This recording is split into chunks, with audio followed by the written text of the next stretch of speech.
Welcome to lecture here. We'll get started in just a sec. Moving on to chapter 5, nomenclature.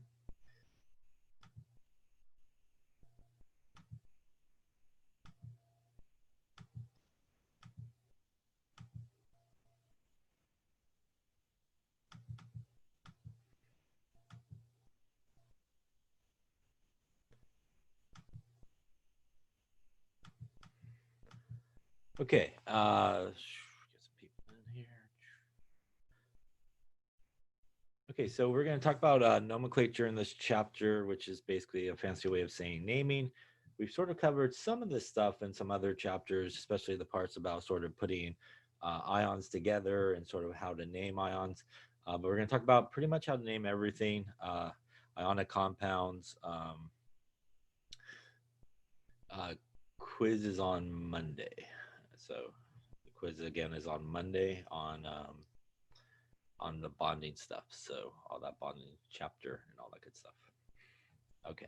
So we talked about sort of putting formulas together with ionic compounds. We also talked about sort of how to name sort of ions by themselves. We're going to talk about naming ionic compounds, molecular compounds. We'll also talk about how to name acids and all that good stuff here in this chapter. So let us get going with it. All right, so first off, we're talking really about sometimes referred to naming binary compounds. Binary compounds really just means that there's kind of like two elements composed in there. So it's basically a compound that's made up of two elements.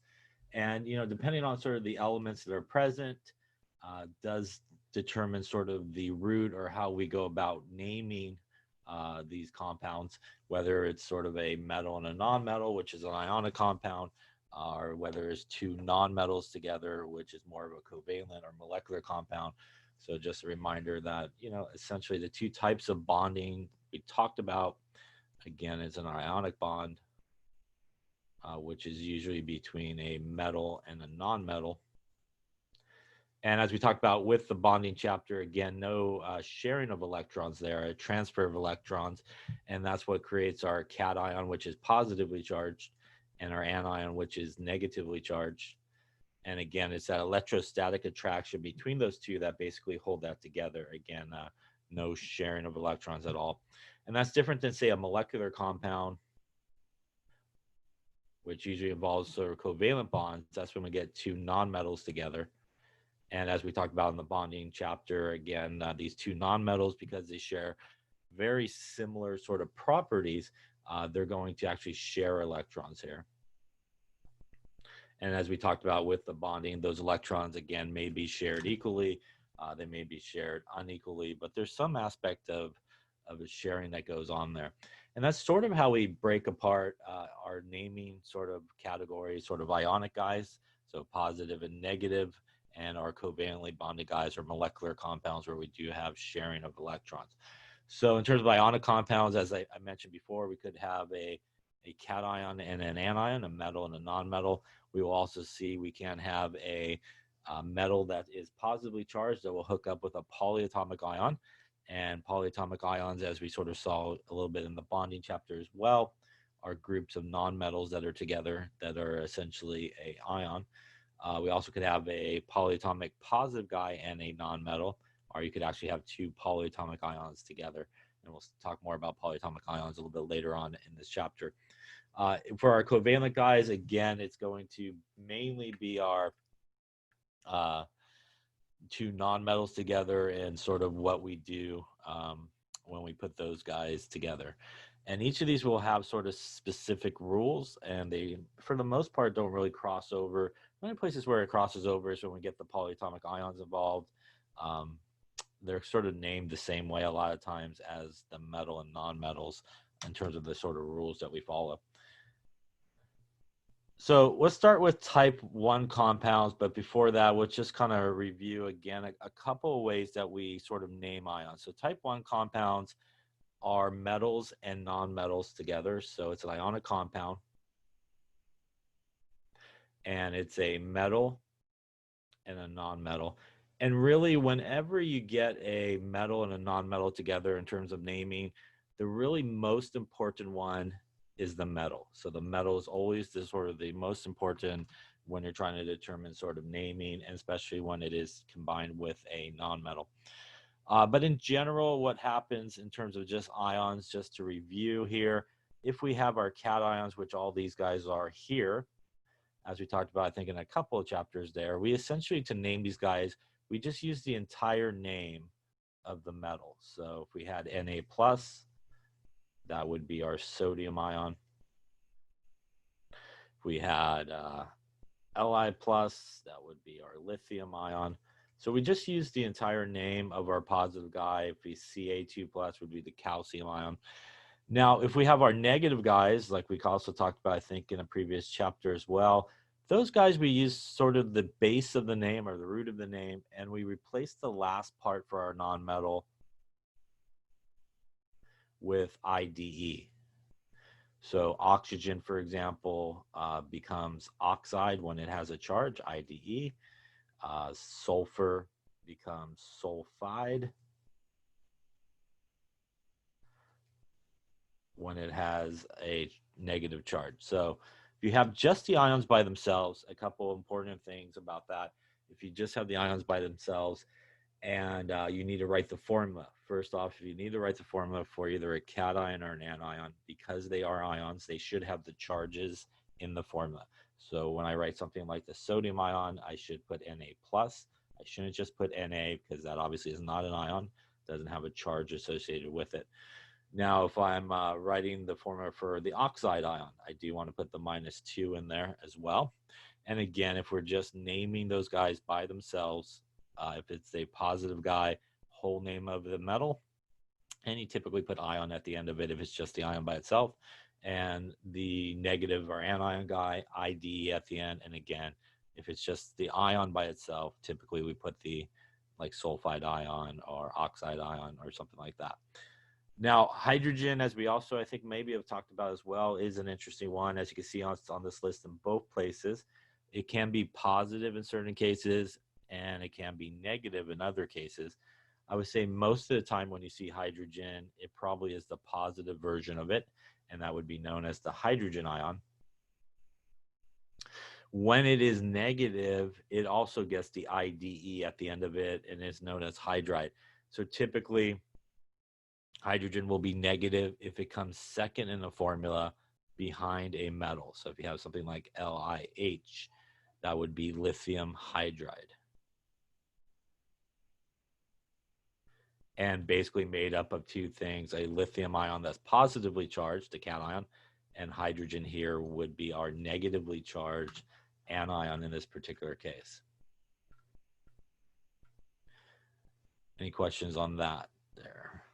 Before we get too far, just to sort of remind everybody in terms of the periodic table and sort of charges, go back this way. A reminder that when we look at the periodic table, right, there's certain spots and things that have certain charges. Everybody in group 1 is +1. Everybody in group 2 makes a +2 charge. In group 3, +3 charge. Usually that's aluminum we're talking about. Group 4, there is no kind of good pattern. And again, the staircase kind of comes this way. 5, 6, and 7. It's -3 for our nonmetals up in group 5, -2 for group 6, and -1 over there for group 7. And again, those are our nonmetals. And in our transition metal region, which would be in sort of this area here, they have variable charges, but there is 3 of them that have sort of fixed charges that are in there, and that is zinc and cadmium. They will always make a +2 charge. And if you hang a left at cadmium, you'll hit silver, which is a +1 charge. So again, a reminder, these are the typical sort of charges that these guys make. These are guys that have, again, sort of fixed charges. So anybody like in group 1, for example, sodium, will kind of 100% of the time always be +1. You'll never find a sodium that is like, +6 or anything like that. It will always be +1 no matter what the situation. So it has basically fixed charges. So again, that's a good thing to keep in mind here. as we go through sort of this naming stuff here. Let's get back to where we were. All right. So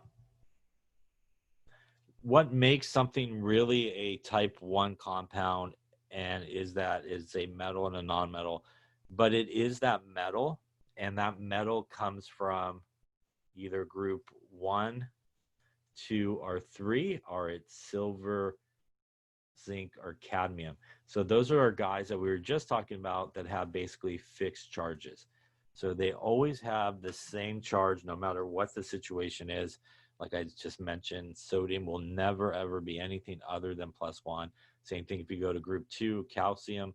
Calcium, when it does gain a charge, will always be +2, again, no matter the situation. Remember also, a good thing to keep in mind is that these things do not have charges when they're by themselves. They only really do sort of get charges when they are near, something like a nonmetal or something like that. So let's talk about sort of the ways that we go about naming type 1 compounds. And it's pretty kind of simple type 1 compounds. Again, the way you recognize it is that metal and nonmetal. And really, as I mentioned before, it is the metal that's most important. When you identify something as a type 1 compound, pretty much all you need to do is just use the whole name of the metal. And the nonmetal drops the last part of its name and it's replaced with that IDE. So that is the whole deal right there. If you look at the metal part of it, it's in one of those groups, 1, 2, or 3. It's zinc, cadmium, or silver. Pretty much you just need to lay up the entire name of the metal, and then the nonmetal, again, dropping the last part of the name, replacing it with IDE. So for example here, if we look at the one that they have here, we have AlCl3. When we would look at this AlCl3, we see Al, which is aluminum, that's a metal. Cl is a nonmetal. And when we look at aluminum on the periodic table, it is group number 3, which means it has a fixed charge of +3. Really, at that point, that's all you really need to figure out. And you could just proceed to the naming part. We use the whole name of the metal, which would be aluminum. The nonmetal goes from chlorine. We drop the last part of chlorine and we put IDE on it, and this becomes aluminum chloride. IDE at the end of it. Also important is sometimes people, they see this 3 on the bottom and they feel like, hey, I should use a prefix like tri, seems like a much better name. This should be something like aluminum trichloride because, hey, there's a 3. Makes sense. It does not make sense here. We do not use prefixes at all, ever, in a ionic compound. So prefixes are never used in ionic compound, although they are used a lot by people wrongly, and because they always want to use them. So don't use prefixes here. Even though there's 3 chlorides at the end of that aluminum, it has absolutely no effect on the name. It could have 43 chlorides at the end of that thing. You would still just call it chloride at the end. So this would be aluminum chloride. The real reason there is 3 chlorides has to do with our bonding that we talked about. Again, just a reminder really why there are 3 chlorides. If you remember, aluminum is group 3, so it has 3 valence electrons. Chlorine is group 7, which means it has 7 valence electrons. And with 1 chlorine, it could take away 1 of aluminum's electrons, but that doesn't do aluminum very good because it only backs it up to magnesium. It needs a place to dump the other 2 electrons. And again, that is why we have 3 chlorines there to basically take care of all 3 electrons that aluminum needs to transfer. And what that does is essentially allows aluminum to get to that noble gas configuration. And again, that's why when we put together an ionic compound, we always want the overall charge to equal 0. All the positives, all the negatives need to equal 0 when you put it together. And ionic compounds need to equal 0 in the simplest way that will get you to 0. So in this case, 3 chlorides will get us there. And that's what we do with ionic compounds. So a couple of things here just to remind you, the actual formula for the ionic compound, AlCl3, no charge. And that always should be the case when you put together a metal and a nonmetal. The actual formula for the ionic compound should not have a charge. But is also, you should remember that when you look at something like aluminum chloride, although the formula doesn't have a charge, it is actually made up of two things that do have charges, where the cation would be the aluminum with a +3 charge, and the anion here, also mistakenly written by people, is actually just Cl-. So that is the correct formula for the anion. It is not what people oftentimes will do in this case. They'll keep the 3 on the bottom. So that is not the right formula for the chloride ion. This guy over here would be the right formula. And again, if you're asked to write the formula for just the cation or just the anion, you basically just want to take one of those guys with the appropriate charge and write the formula correctly. So type 1 compounds, always metal, non-metal. Ionic compounds, metal, always the important guy. It is always the guy from group 1, 2, 3, zinc, cadmium, or silver. And essentially what that means is we got fixed charges, which means you pretty much can proceed right to name of the entire metal and IDE for the non-metal. By the way, in terms of formulas, just a reminder as well, positive guy always comes first, negative guy comes second in the formula and also in the name. So you should always write formulas positive and negative, and names also positive and negative guy. Question on type 1 there. Yeah, I've got a question. Yeah. So, what does it mean when an ion is polyatomic? We're going to actually get into that a little bit later on this chapter, but it's basically groups of nonmetals that are together that have an overall charge. So we actually have seen some of those, like, for example, in the Lewis structure chapter where we drew something like carbonate, that's CO3 2-. That's a polyatomic ion. It's basically one carbon, 3 oxygens together that has an overall charge, a minus. And we'll actually see a whole list of them a little bit later on in this chapter. Other questions? Okay, so let's take a looky here and see. All right, so here's some examples. We got KCl, potassium chloride, magnesium bromide, and calcium oxide. So let's just look at these. Again, if we were to go through and name these guys, we would look at this guy and we see K, which is potassium, which is a metal. We see Cl, which is a nonmetal. Again, always the metal, the most important here. This guy is group 1, which tells us it is a type 1 compound. So that means, again, we could use the entire name of the metal. The nonmetal here, again, gets the IDE part of it, and this becomes potassium chloride. Same thing if we look at the next guy here. This is magnesium, which is group number 2. Also one of those ones that will always be +2 no matter what the situation is. We see Br here, which is our nonmetal. So type 1 because of the magnesium. So again, whole name of the metal, IDE on the nonmetal. Again, the 2 here has no effect on the name. Again, it's just bromide, no effect on it. So no effect on the name. Here, Ca, which is calcium, group number 2, also going to have a fixed charge.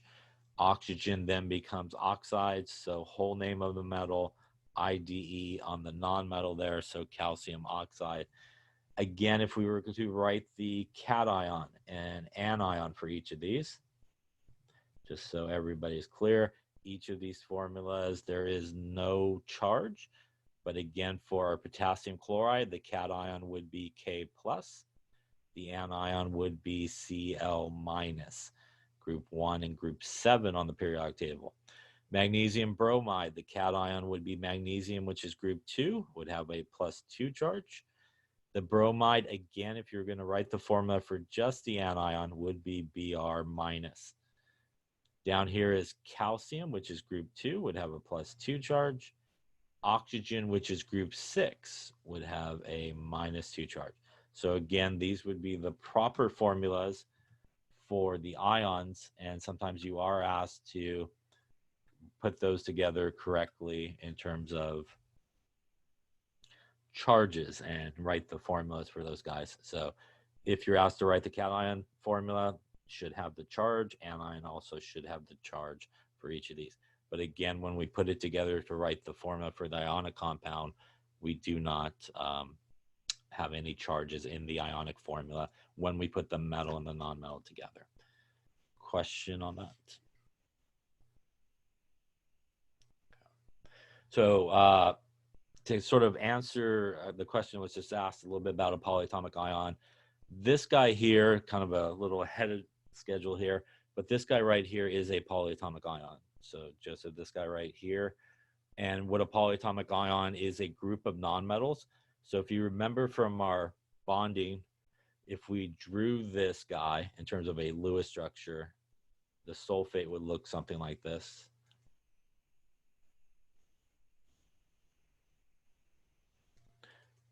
And this overall thing has a -2 charge.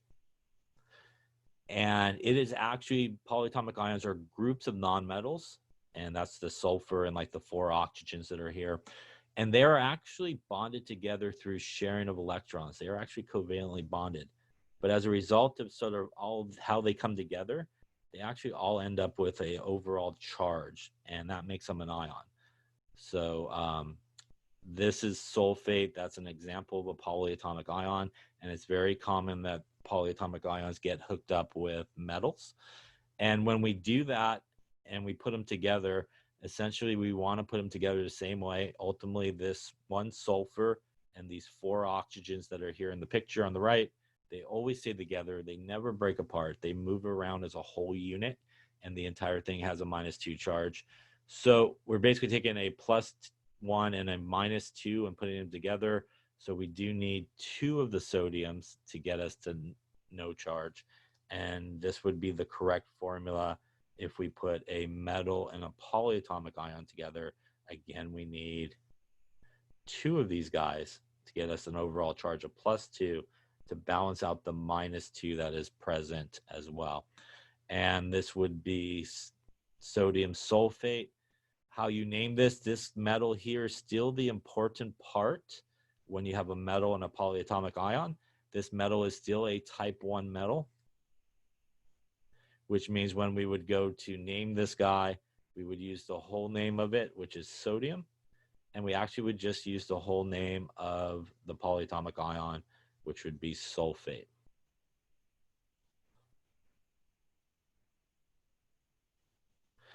Yeah, so it's a good question, and again, these are the book slides. They're not the greatest in the order, but we will get definitely into polyatomic ions in a little bit later, a little bit more in depth, and you'll definitely know how to name it as either sort of sulfate, sulfite, sulfide. I would say for now, for the most part, in most situations, IDE is usually for something that comes off the periodic table that's a nonmetal, like sulfide, nitride, chloride. If you see IDE, for the most part, comes off the periodic table. As we'll see when we get to those polyatomic ions, 8 and ite are typically our polyatomic ions. That's how they typically end. But there are some polyatomic ions that actually does end in IDE, but for the most part, most of them will be 8 and ite. So again, when we officially get to sort of the polyatomic ion section there, you'll have a better understanding as to when to name each of those things. But definitely, if it's anything straight from the periodic table, just the sulfur by itself, it would be sulfide. So in this case, because we have that SO4, it's not really one element by itself. So definitely one element by itself that's a nonmetal should have that IDE. All right, let's see here. So take a second here and think about which one should be the proper name here.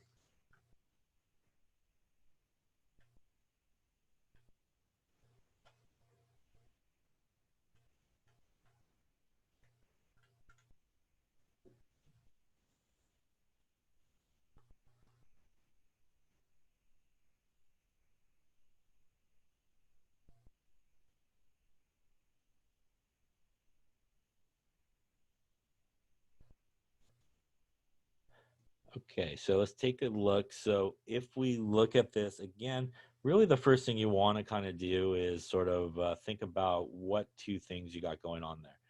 So Sr is strontium, and Sr is a metal. Br is a bromine, which is a nonmetal. So right off, you do know you have an ionic compound. And always when you have this combination, as I mentioned a bunch of times here, it is always that metal that's the important guy to look at. When we look at the periodic table for that metal, we see it in group number 2. And because we see it in group number 2, we know it has a fixed charge of +2. Also tells us that because it has a fixed charge, it is a type 1 compound. And that means, as we've been talking about, we're just going to use the whole name of this guy, which would be strontium. And our nonmetal will get the IDE at the end of it. So this would be bromide, IDE. So this should be strontium bromide. Again, looks like it is D would be the correct answer here. Remember, again, the 2 has no effect on the name, never prefixes with metals and nonmetals. So would definitely not want to go with that one, although a lot of people would shoot C there in a lot of cases. Question on that name there. Okay, let's take a look at the next one here. So come up with the right name on that guy.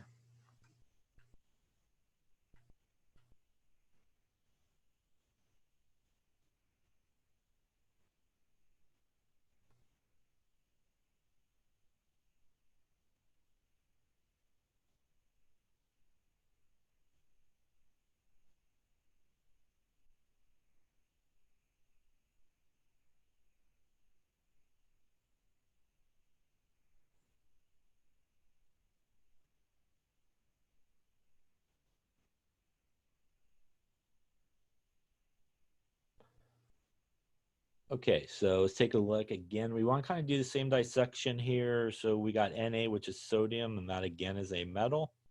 We got O, which is oxygen, which is a nonmetal. So again, tells us a lot of things as we saw before. That's an ionic compound.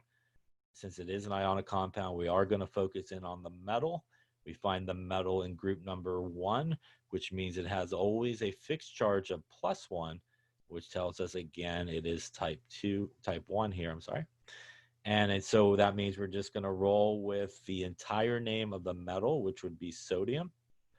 Our nonmetal here will get the IDE at the end of it, and it will be sodium oxide, which looks like it is also D in this case. This also shows you that having extra 2 here for our sodium also has no effect on the name. Again, we don't want to use any prefixes on that. We just use the whole name of the metal, IDE for our nonmetal. Question on that one there. And one last one here, I think. Go for the name on that one.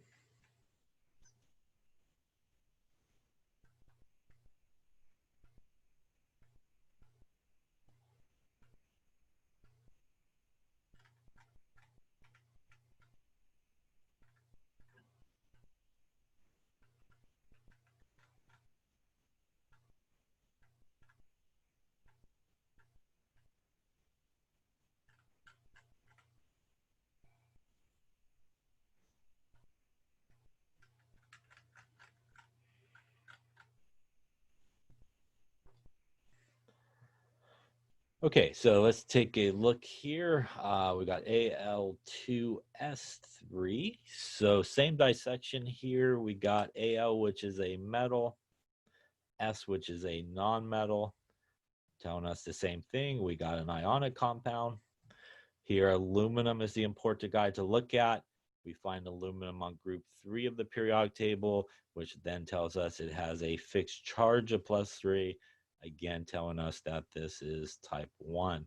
So we're going to roll just like we've been doing. We're going to use the whole name here. So we're going to go with aluminum. And here, this is sulfur just by itself in the periodic table. So to go back to kind of an earlier question, unlike SO4, which is 2 nonmetals together, here we have just the sulfur by itself. So from the periodic table with the IDE at the end of it, becomes sulfide. So this would be aluminum. Sulfide looks like B is the winner on that particular one. Question on that there. So now that we've done sort of formula to name, let's just make sure we could go the other way around. So let us try a few here. Write the formula for let's go with calcium phosphide. Let's go with sodium. Let's do sodium sulfide. Let's go with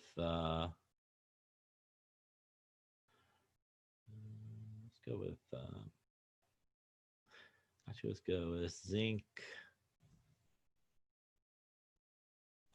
And we'll go with zinc chloride. All right, so write the correct formulas for these three here.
Okay, let's take a look and see how we're doing. So remember, when we put an ionic formula together, the goal is to get all the positive, all the negatives to equal zero in the simplest way that you could do that. So whenever you're given a name, you do just want to kind of go by what's given to you. You want kind of the basic units. And since you could recognize, hopefully, first one, calcium and phosphide, That's basically calcium and phosphorus. So that's a metal, nonmetal. So that should automatically tell you it's an ionic compound.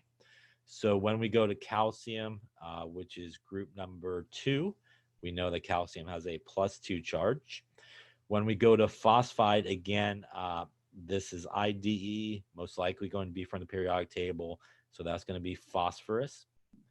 And phosphorus is group number 5, which means it typically has a -3 charge. Again, when we put this together, we want to equal 0. So the lowest way to get to 0 is 6. So to get my calcium to 6, I do need 3 of the calciums. To get my phosphorus to a -6 charge, I need 2 of them. And we should end up with this formula here. No charges in the formula when they come together, but made up of these things. Again, basically what that's saying is we have 3 of these calciums, which gives us a grand total of +6. And we have 2 of these phosphorus, which gives us a -6 overall. And again, that balances out the charge. Now, we might have talked about it, I think, the other time when we were talking about sort of putting these guys together. A reminder, you can do sort of the crossover move by bringing these guys kind of down to each side.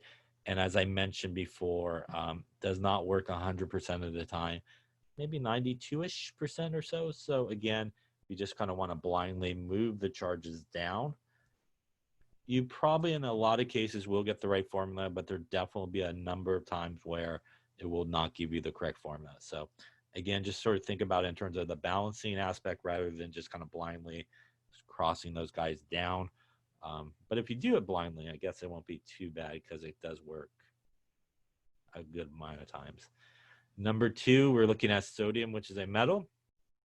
Sulfide with the IDE telling us it's probably sulfur from the periodic table. So again, our 2 parts of this is sodium, which is group number 1, which is a +1 charge. And our sulfide being sulfur, which is group 6 on the periodic table, being a -2 charge. Again, in this case, we actually need more of the sodium here. We need a grand total of 2 of them to get to the right answer. Again, we would have 2 of those sodiums, which would give us +2, would balance out the -2 that goes with the sulfur. Any question on those first 2 there? Looking at the last one here, this is zinc, which is a metal, chloride, which is chlorine, which is a non-metal, zinc, which is a transition metal, but zinc is one of those guys that we talked about that has a fixed charge. So no matter the situation, zinc will always be +2. Chloride, which is chlorine in group 7, is -1.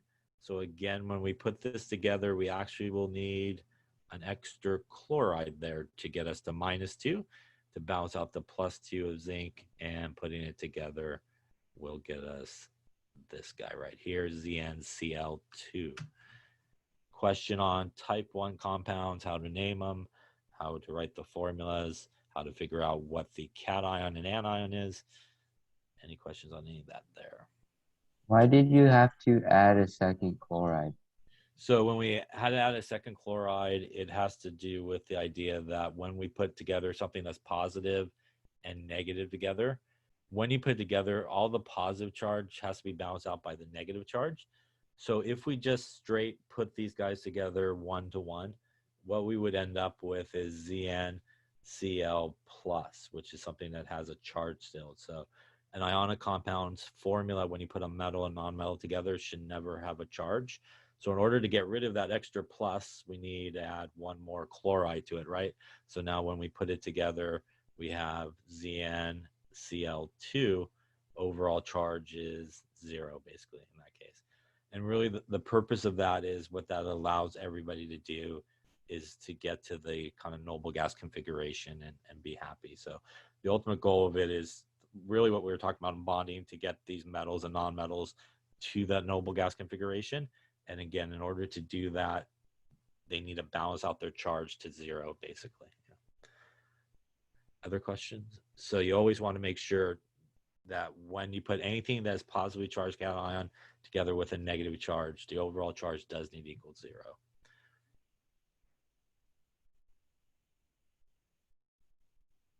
We're going to actually talk about transition metals as well a little bit later on this chapter, how you figure out the charge and all that kind of stuff for sure. All right, other questions on that? Our type 1s? Okay. So we're going to hit now the first question I was asked a little bit earlier about polyatomic ions. And then Ryan, will get to your question about type 2 a little bit later on here when we talk about those guys, which is transition metals. So let's first talk about those polyatomic ions. So as I mentioned earlier, polyatomic ions are really groups of nonmetals. Oops, come back.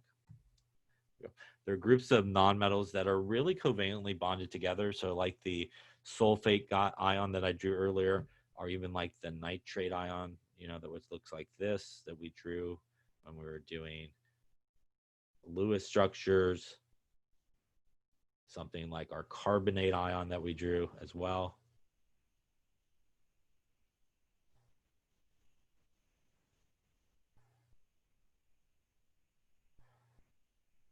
You know, these are all polyatomic ions.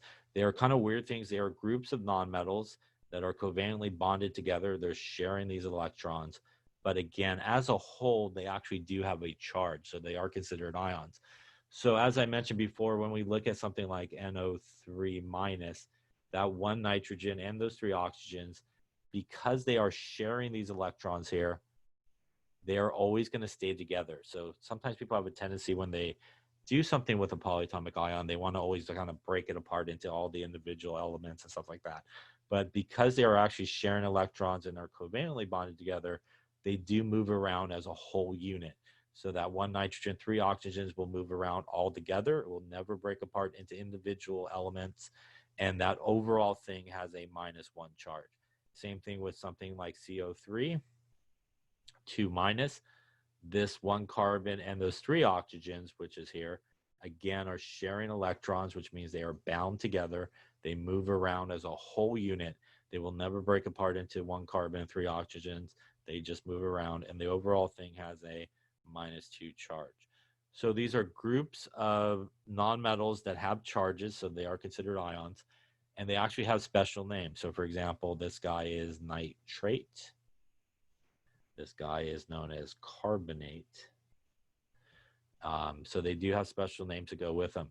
So for example, if we put together something like NH4NO3, we would break this guy apart right about there. That NH4 is actually what is known as NH4 plus.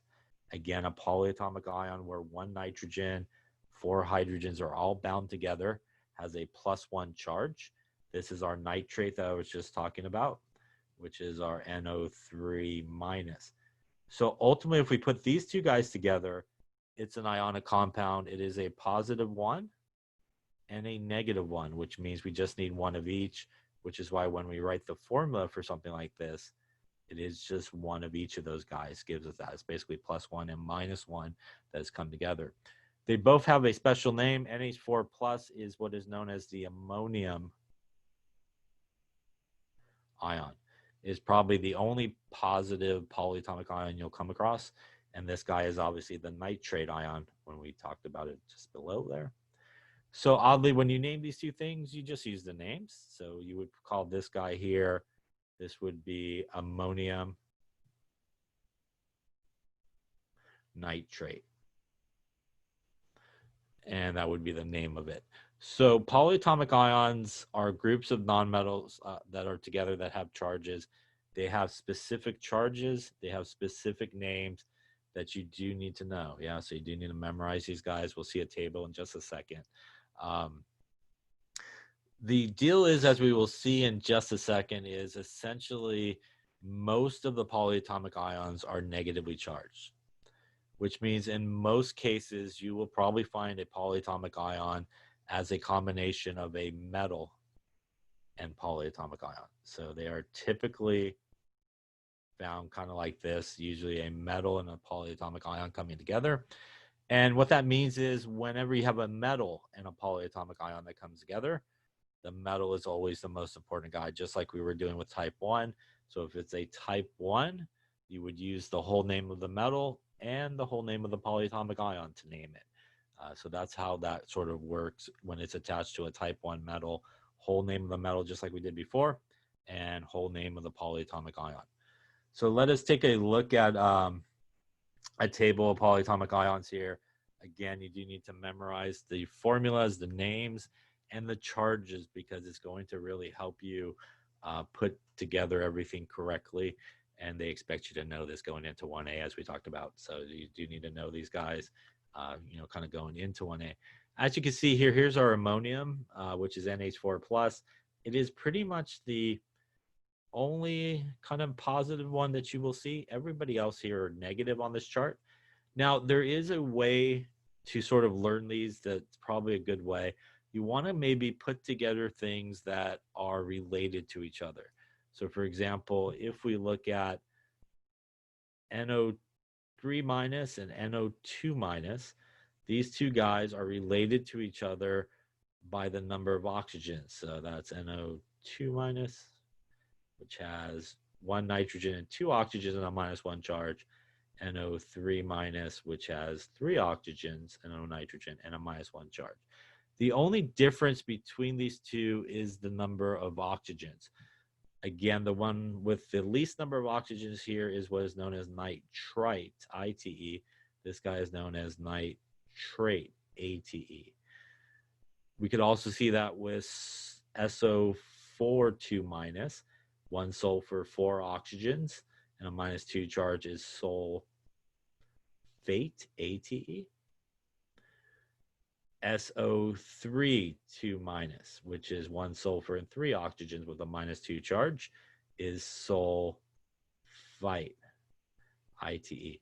The one that has the most oxygens in a group of 2 ends with 8. So sometimes a good way to remember, I ate too much, right? So it's the one with the most oxygens. The one with the least number of oxygens in a group of 2 will end with ite, ITE. So that's a really good way to sort of remember these, kind of group them together that way. Sometimes people will remember all the eights, the ATEs, and know that the ites would be 1 oxygen less, or they could do the opposite, know all the ites, ITE, and the eights would be 1 oxygen more. So that's some way you can kind of put them together to sort of memorize them. There's also groups of 4 that are related to each other. And the most common sort of group of 4 is what we see sort of towards the end, ClO4 minus, ClO3 minus, ClO2 minus, and ClO minus. All these guys all have a -1 charge. The only difference between all 4 of these guys is the number of oxygens that are present. So if we kind of break it apart by 2s, to the right here are the ones that have the least number of oxygens. So they should end in ite to have the least number of oxygens. So this would be chlorite, ITE. This guy would be chlorite, ITE. But clearly you cannot have the same name for 2 different formulas. So when you're in a group of 4 that are related to each other, in addition to ITE for the guy with the least number of oxygens, you also put hypo on the front end. So that is hypochlorite and chlorite. And we could do kind of the same thing for our guys with the most oxygens, which is to the left. They should end in ate. So this is chlorate, ATE. This guy would also be chlorate. Same deal, we cannot have 2 names for 2 different things. So the one in a group of 4 that has the most oxygens will also start with per. So the first guy here is perchlorate. The next guy would be chlorate. Then we would have chlorite and hypochlorite for the guy with the least number of oxygens in a group of 4. So there's a lot of groups of 2s that are related to each other. There's also groups of 4 that are related to each other. And again, that is sort of the way that we want to go about naming it.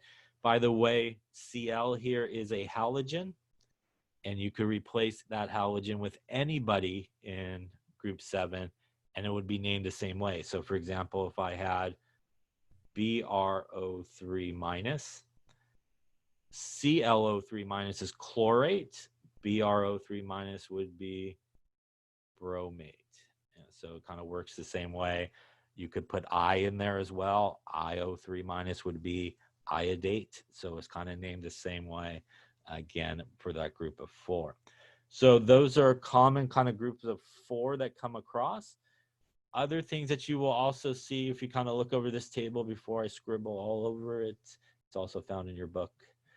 You do have CO3 2 minus, which we talked about, which is carbonate. Sometimes we do put a H plus in front of it. And when you add an H plus in front of it, you get HCO3 minus. We actually added a hydrogen in front of it. So this guy's name is, as you can see right here, so I won't scribble too much over here. This is known as hydrogen carbonate because we put a hydrogen in front of it. That also happens with our sulfate over here.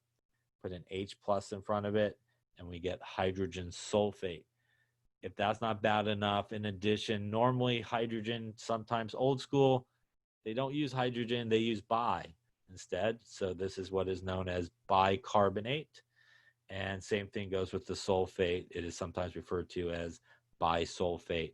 So if you see something that says bicarbonate, it is the same thing as hydrogen carbonate. If you see something known as bisulfate, it is the same thing known as hydrogen sulfate. Again, it's 2 kind of very common sort of names that are used. Just to show you how something like this would work if you're not sure or don't have the formula for something, if we look at this guy right here, which is PO4 3 minus, which is phosphate. And if I wanted phosphite, ITE, I know phosphate is PO4 3 minus. Phosphite, ITE should have 1 less oxygen. Phosphite would be PO3 3 minus. So again, that's how you could kind of learn them and go, okay, I know this is phosphate, which has the most oxygens. ITE should have 1 less oxygen, and that would be the proper formula for something like phosphite. So that's how you could kind of go up and down from those type of things. That is permanganate. The per is the same thing here as perchlorate.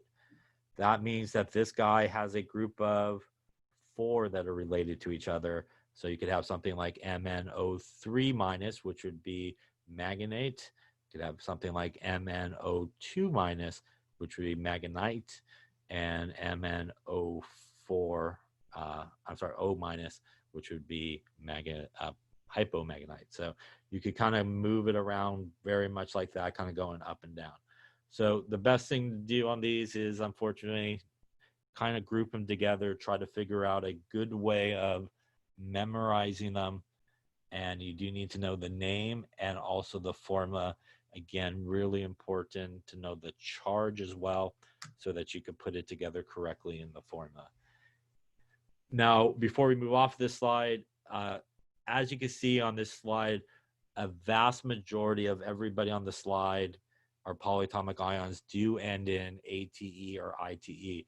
So to an earlier question, that's how you kind of know you're dealing with a polyatomic ion. For example, if you see ATE or ITE, for the most part, IDE is some type of nonmetal on the periodic table, but there are a few polyatomic ions that actually do end in IDE. So something like hydroxide, which is OH minus, ends in IDE. Cyanide, which is also a polyatomic ion, does end in IDE as well. So there are definitely some peroxide, which is over here, like in hydrogen peroxide, also ends in IDE. So there's a few polyatomic ions that will end in IDE, but a vast majority of them are either ate or ite. And usually IDE, for the most part, will be 1 element on the periodic table. Question on that there. Okay. So let's take a look at some examples and see how we get to the names and how we kind of work through it and everything just to make sure. So let's take a look at this. As I mentioned before, because NH4 plus is kind of the only positive polyatomic ion, usually you'll end up with a metal and a polyatomic ion together. And again, that metal is the important one here. If it is a type 1, we follow the same rules for type 1, which means we're going to use the whole name of the metal, and then we use the whole name of the polyatomic ion. So when we look at this guy here, that is a metal potassium. OH is our polyatomic ion. So our cation here is K from group 1. And OH, when you learn it, is OH minus, which is a polyatomic ion. That is why when we put it together, +1 and -1, we just need one of each to get to this formula that's there, KOH. Because this is a type 1 guy, we use the whole name of the metal, which is potassium, and we use the whole name of the polyatomic ion, which is hydroxide. So this is known as potassium hydroxide. When we come down here to Mg, which is a metal, it is a group 2 metal, which means it has a +2 charge. SO4 is a polyatomic ion, which is sulfate, which is SO4 2-. And again, the reason why the formula looks like that is we were putting +2 and -2 together. So we just need one of each. Again, because the metal is a type 1 metal, whole name of the metal, magnesium, whole name of the polyatomic ion, which is sulfate. So this would be magnesium sulfate. Coming down here, we see calcium, which again is a metal, group 2. Calcium with a +2 charge. PO4 is our polyatomic ion, which is PO4 3-, which is phosphate. So when we put this together, we have a +2 and a -3. Common number there is 6 to get us to 0. So to get calcium to 6, we need 3 of them. So that's why the formula is 3. To get phosphate to 6, we need 2 of them. So if I wrote this like this, that would imply that I have calcium, 3 of them, 1 phosphate, and 42 oxygens, which is not really what you're implying. You're implying that you have 2 of these guys here. And if you add up these, that's obviously 8 oxygens and 2 phosphorus. So whenever you have more than 1 polyatomic ion in a formula, you do need to put parentheses around it and put the number on the bottom to indicate how many you have. Otherwise, without the parentheses, you're writing something that you're probably not meaning to do. So always parentheses around the polyatomic ion when you have more than 1, the number on the bottom as to how many of those that you need. So really back here, it is the calcium that is the most important thing. And it's a type 1. Again, we're just going to use calcium. The 3 here has no effect on the name. And the whole name for our phosphate, the 2 of them here has no effect on the name either. So this would be calcium phosphate. Question on how we got to any of those names there. Okay, so why don't you try some here. All right, so give this a go here. The chlorine that's used to disinfect waters is hypochlorite and something like sodium hypochlorite. So what is the correct formula for sodium hypochlorite?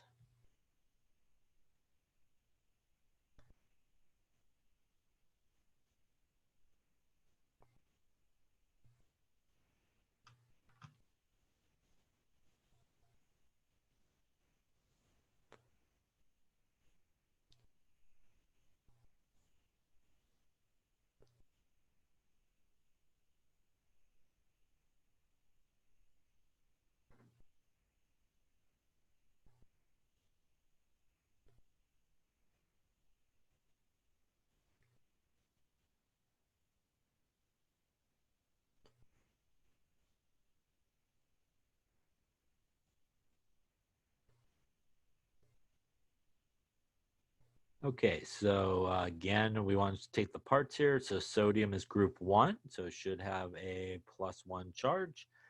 Hypochlorite, I see hypo, I see ite. That tells me it is definitely a polyatomic ion. So by the way, that could eliminate that one right off the bat because that Cl is not a polyatomic ion. So we want to figure out what it is. Hypo means that is a group of 4, and that is the least number of oxygens in that group of 4. And that would be our ClO-. So what we are essentially putting together is our sodium with a +1 charge, our hypochlorite with a -1 charge. +1, -1 means we just need one of each. So we would just throw that together. No parentheses needed here since we only have one polyatomic ion. So it will look something like that. So it looks like D would be the winner on that one. Question on that particular one there. Okay. So why don't you try this one here? What is the proper name for KClO3?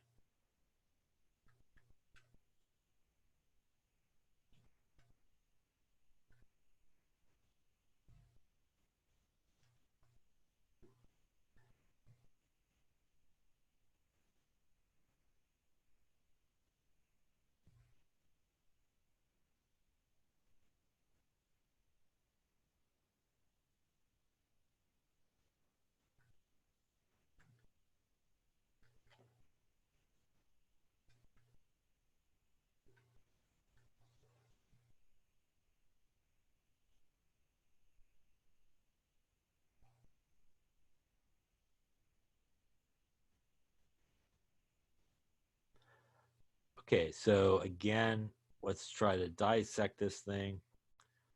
If we had to break it apart, it would go right about there. And we do see K, which is a metal. It is a type 1 metal. It's also from group 1, which means it has a +1. So because this is a type 1 metal, we would use the whole name. So we got the first part here, which is potassium. Now, when we look at this, since this is obviously K+, this should be ClO3-. And again, if you remember one of those guys there, that is our group of 4, and that is chlorate. So that should be potassium chlorate in that case. Looks like B is the winner in that case. Question on that one? Okay. And go for this one here. See what you come up with.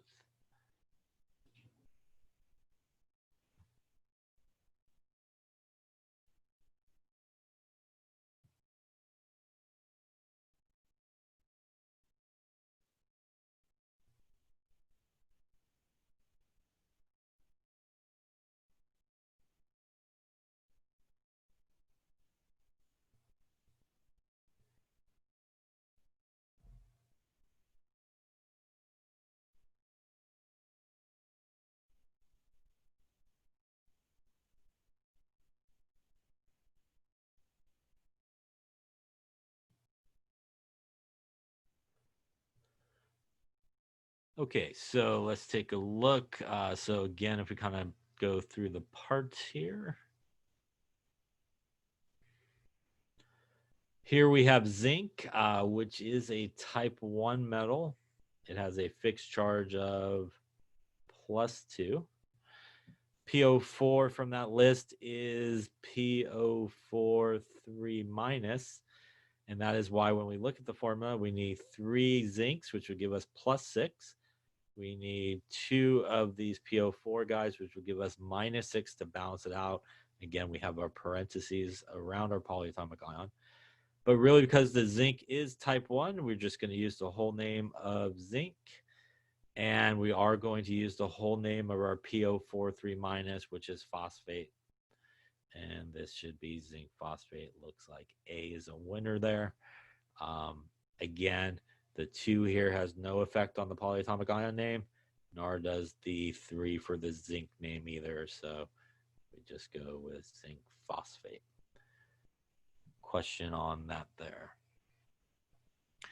I'll give you a couple more just to make sure. Why don't you write the formula for, let's do calcium hydroxide. Let's do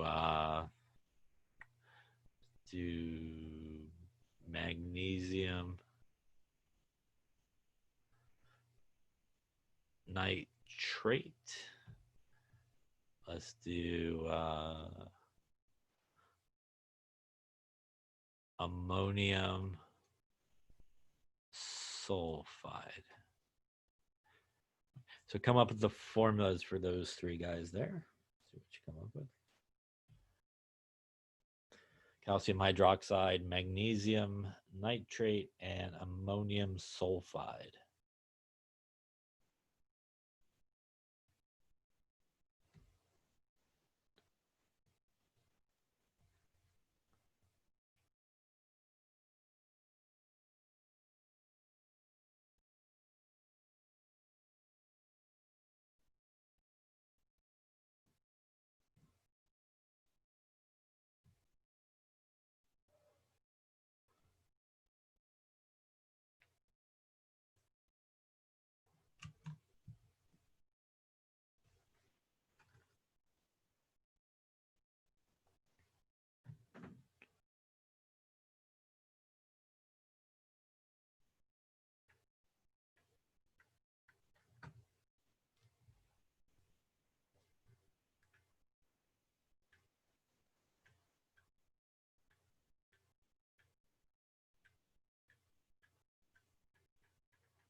Okay, so let's take a look and see. We'll start with the first one here. So again, when we're putting things together, we just want to go with the basic units. So calcium hydroxide, again, going to be an ionic compound because we have a metal and a polyatomic ion.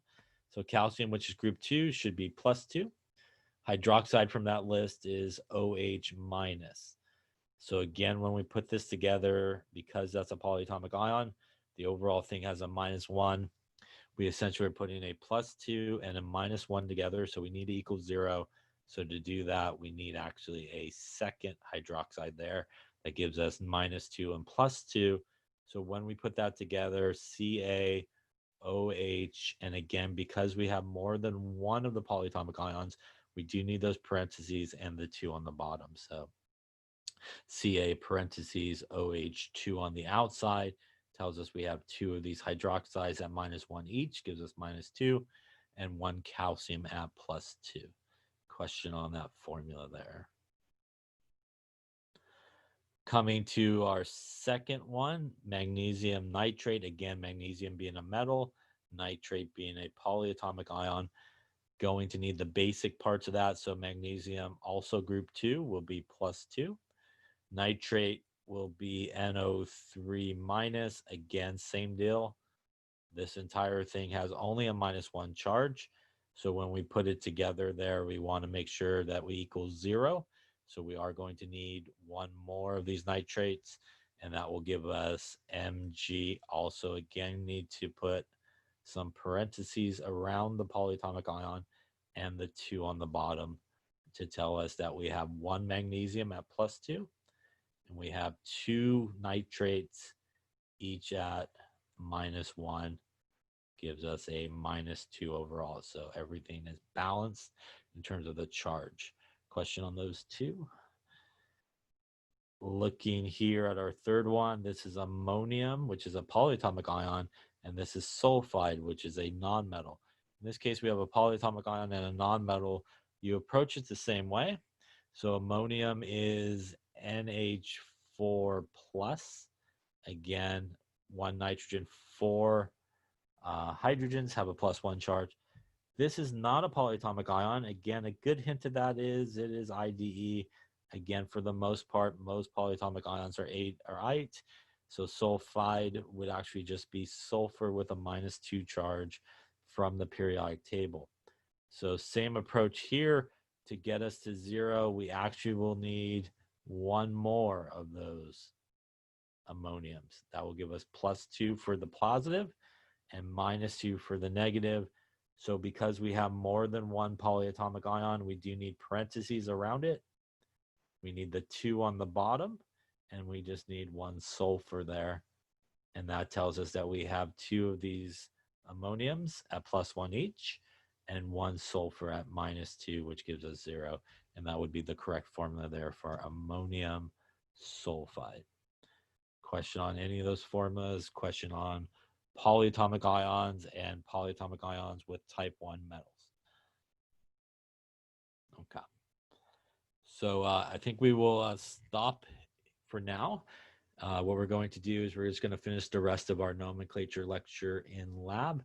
So we will pick up right here at 12 and continue lecturing. And when hopefully we're done today in lab lecturing, you'll be able to do those other activities. And they will be due probably sometime next week, I think, towards the end of next week. All right, any questions on any of that? If you didn't put here, make sure you do so, and I'll see everybody about 15 minutes in lab, where again, we're just going to be continuing lecturing on this stuff here.